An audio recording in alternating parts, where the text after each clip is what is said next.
4 years ago, we had no wars.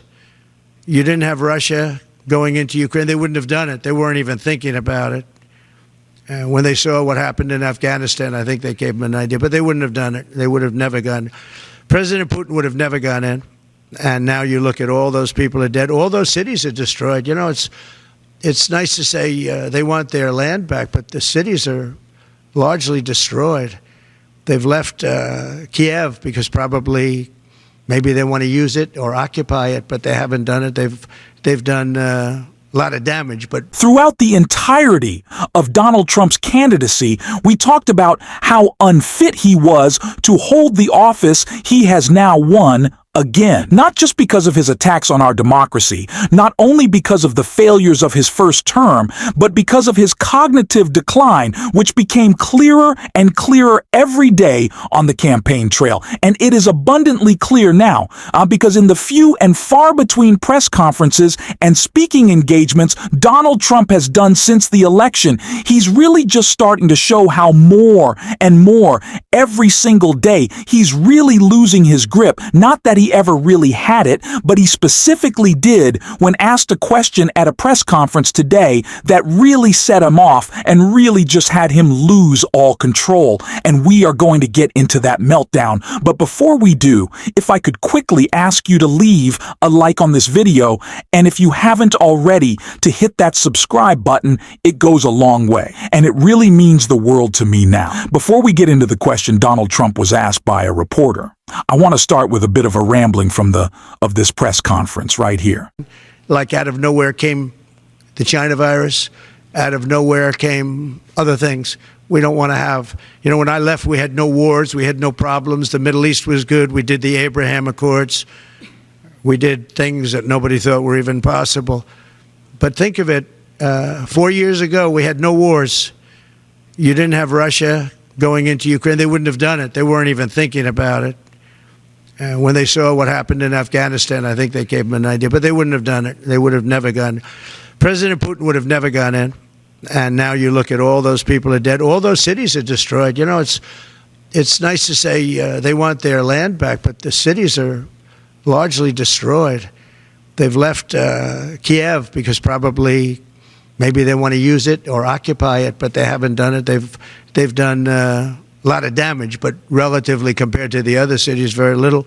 All it is anger and vengeance and complaints from Donald Trump. It's what we talked about during the campaign, and I don't like the I told you so, and certainly we told you so of it all. But this is Donald Trump's focus, and during this press conference, he even said that he plans to go after and Seltzer, the pollster in Iowa, who predicted VP Harris would win the state. Donald Trump is such a sore loser. He is so vengeful and angry that he just can't focus. And that became incredibly clear when he started being asked questions by the reporters. This press conference specifically, this right here. Can you tell us what you said to Prime Minister Netanyahu in your call on Saturday? Yeah. And have you spoken to President Putin since your election? Well, I'm not going to comment on the Putin question, but I will comment on Bibi. We had a very good talk. We discussed what is going to happen, and I'll be very available on January 20th, and we'll see. As you know, I gave warning that if these hostages aren't back home by that date, all hell's going to break out, and very strong. But So Trump was asked a lot of questions about a lot of his friends during this press conference. And the next one we're going to look at might be the worst of them all. But we have seen Trump say this for months now after the reporting by Bob Woodward that Donald Trump had talked to Vladimir Putin more than 7 times since he left office. And now he doesn't want to comment on any conversations they may or may not have had, which I think we all really know what that means. But Donald Trump has also asked a question about another questionable person that he is close to in RFK Jr. He was asked a series of questions that should be of such concern to us that I want to check them all out in a row. Can I ask, just clearly, do you believe there's a connection between vaccines and autism? Do you believe there's a link? Well, I don't look. Right now, you have some very brilliant people looking at it. I had dinner the other night with the head of Pfizer, the head of Eli Lilly, and RFK, as you know, and Oz. And we had, and other people within the administration that are involved in the medical. And we're looking to find out, if you look at... It's very difficult to say which of Donald Trump's cabinet nominees is the most dangerous or is the most worrisome, Pete Hegseth, Tulsi Gabbard, or RFK Jr. But certainly the legitimacy that has been brought to RFK Jr.'s anti-vax rhetoric and really his anti-science agenda might be the most concerning to me because it's that long-term damage. I am incredibly worried about what would happen to our intelligence relationships if Tulsi Gabbard were to be confirmed, and Pete Hegseth is clearly just a mess in his personal and professional life. So to think that that person would be heading up the biggest organization in the world in the U.S. military terrifies me. But the long-lasting damage that has already been done from RFK Jr. is really frightening, that people are starting to accept these lies that he's pushing about vaccines. And of course, Donald Trump doesn't care. He's willing to go along with it. And what really, really scares me is that RFK obviously is so close to him. He has his ear, and we know all that you need to do to win Donald Trump and get him to push whatever agenda you want is to flatter him, is to say nice things. Oh, Donald, you're doing such a great job talking about the vaccines, and oh, you're such a smart point you make. And so that's what really scares me, is that Trump will continue to use his power as president and the prestige that comes with the office to push these conspiracies. And like I said, RFK Jr. certainly a terrifying candidate for a cabinet position, but really they all are. And that is why we need to see more pushback, which unfortunately we haven't. And Donald Trump is even mad at the small amount of pushback that he's gotten on someone like Pete Hegseth. And Pete Hegseth gave up a lot because he was going big places in Fox, big places, a lot of money. And he didn't even hesitate. When I said, do you want to do this? He said, absolutely. I said, if it doesn't work out, you'll never have the opportunity that you have right now in terms of the world of entertainment or business, whatever you want to call it. You'll never have that opportunity again. In fact, it could be just the opposite because it's nasty out there. He said, I don't care. I have to do it for my country. He gave up a tremendous amount. If this didn't work, it would be a tragedy.